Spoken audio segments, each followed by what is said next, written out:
For anyone that is not familiar with you, tell us a little bit about your background. I was born in Portugal to a Portuguese father and to a German mother. So I have double nationality. I have these two sort of energies in my DNA. And I was, put in a sort of societal background that led me to become a civil engineer at the age of 23 and made me go to Madrid and be a civil engineer for 1 year. After 1 year, I was, basically miserable. I had a relationship where I was going to marry. I was engaged. That fell apart. My work fell apart, and I was back to Portugal, not really knowing what to do and feeling really miserable. But from the age of 17, I started reading books from people like Osho, Paulo Coelho, Deepak Chopra, Augmentino, Carlos Castaneda, Yogananda.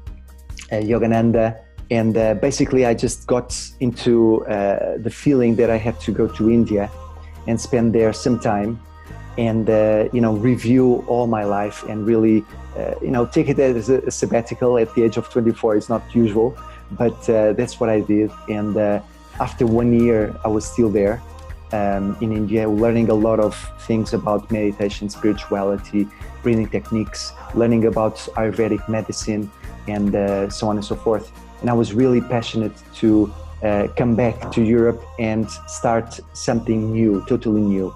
And basically, I started organizing workshops. I was, facilitating a lot of meditations and meditational groups.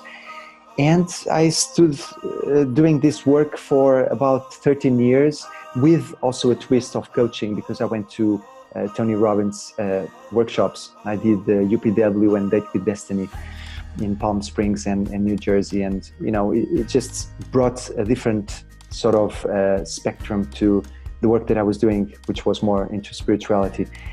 And after many years, I really wanted to take it deeper and became an ICF certified life coach and career coach. And that made me really work with people from all over the world into coaching. And that's what I'm doing at the moment. And, it's the best job in the world.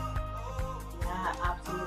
I love your story. So I've been following you for a while on social media, and I love that you really did do such a massive shift. So you went from being an engineer into delving into a lifestyle in India. That's a huge jump. What was that transition like for you to? How did you know that maybe I don't want to be an engineer now and I want to do something so radically different? What was that process like for you?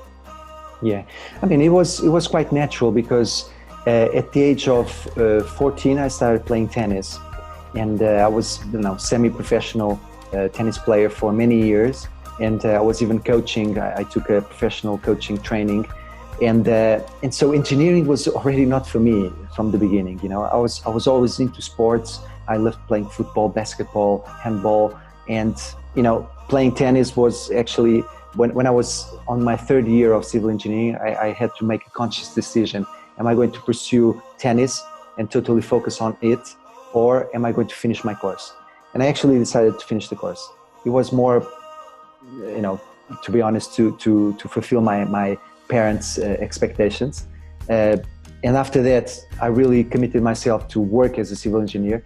But, it was soon enough that, the universe brought me to a space that I was able to actually fulfill my own dreams, although it was not formed in my mind what they were at that time.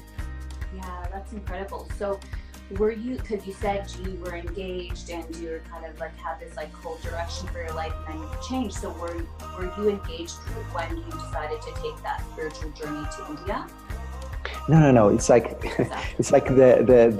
my world fell apart. My job finished, my engagement finished. I moved back to Portugal, already separated from my fiancée. And then I stood for about 2.5 months looking for a job. I didn't really feel like doing anything specific. And I had some savings. So, I said, why am I going against myself?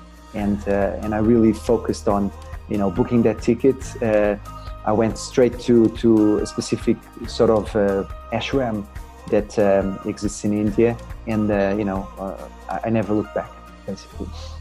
That's amazing.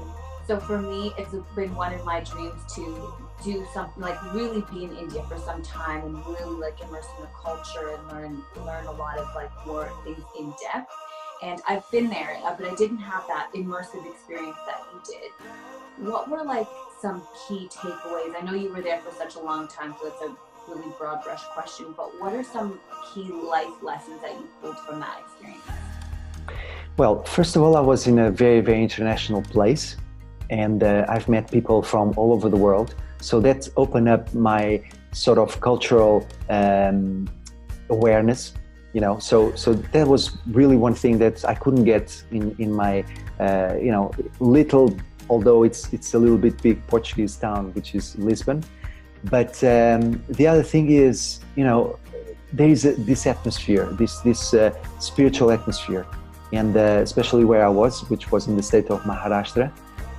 It's Hindu, so there are like cows on the streets because they are holy. They are considered as holy beings, and so the smells, they are very, very like, they take you away to a different space. I remember like the first week, I felt like I was dreaming. I couldn't really feel my body. It was like such an intense experience. And then it's meditation. Everybody, in a way or another, spirituality leads to meditation, and meditation, yoga, Ayurveda, they are very, very present in that culture.